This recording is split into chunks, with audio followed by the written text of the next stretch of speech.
Okay, and then another boy named Christian wants to know if your books are based on real-life experiences that you had growing up.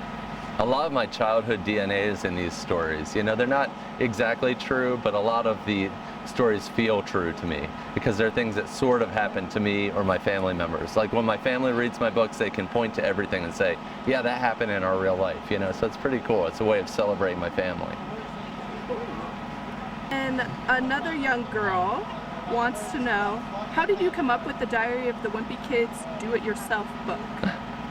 I wanted to create a journal that kids could make their own book. You know, I thought every kid has like 10 Diary of a Wimpy Kid books in them. My books aren't really special. They're just about ordinary events. So I thought that every kid can at least write about their own lives, you know, so I thought that that would be fun. The characters inspired, or if the characters were inspired by real people that you knew. There's some bits and pieces of people that I know in these books. I try not to make it too one-to-one, but what I usually do is I take a lot of facts and a lot of people and throw it all in the blender and then come up with new ideas. Alexis wants to know if the books were based off of your life. If so, were you the one who ate the moldy cheese? I am not the person that ate the moldy cheese. Luckily, that never happened. But there was a piece of cheese in my parking lot at the church, and that's what inspired the idea for the cheese touch. Okay, and then Hannah, she loves the Wimpy Kid books, and she wants to know, what do you enjoy most about writing the books? What I enjoy most about writing the books is not the actual writing or the illustration, but actually getting out into the world and meeting the fans. Like I never thought I'd find myself here in Arizona, you know, in this beautiful landscape, meeting kids that I never thought I would have gotten to meet. So it's really fun. That's a great part of this trip. How did you come up with the ideas for your books? Well, I spent a lot of time just thinking. You know, I spend lots and lots of times just sitting on my couch and trying to come up with ideas, and they don't often come. So a lot of times I fall asleep, I throw a blanket over my head, but it's hard coming up with ideas. I wish I knew the magic, the secret.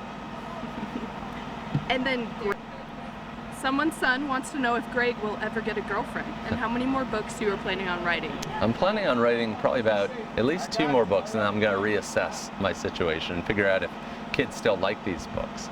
And then I don't think Greg will ever get a girlfriend. I think that would kind of ruin the whole series. And then do you have a schedule to write? And also, how long did it take you to complete the first book? I write from January till September 1st, so I do have a schedule.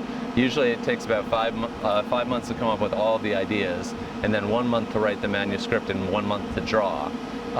And I think that I'm going to write maybe, hopefully, you know, somewhere between 2 and 5 more books. And then also, how many rejections did you get for the first book? I didn't really get any rejections for the first book because I kind of kept it to myself, and then when I was ready, I found success right away, luckily.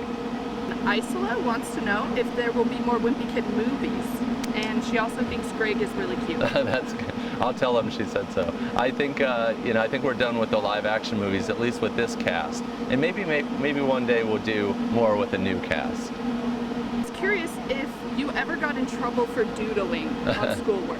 You know, I have something called attention deficit disorder, and so I have a lot of trouble paying attention to teachers in class. So I would draw to keep myself in the game. It helps me to focus on what the teacher is saying. So I actually think doodling is a really good thing.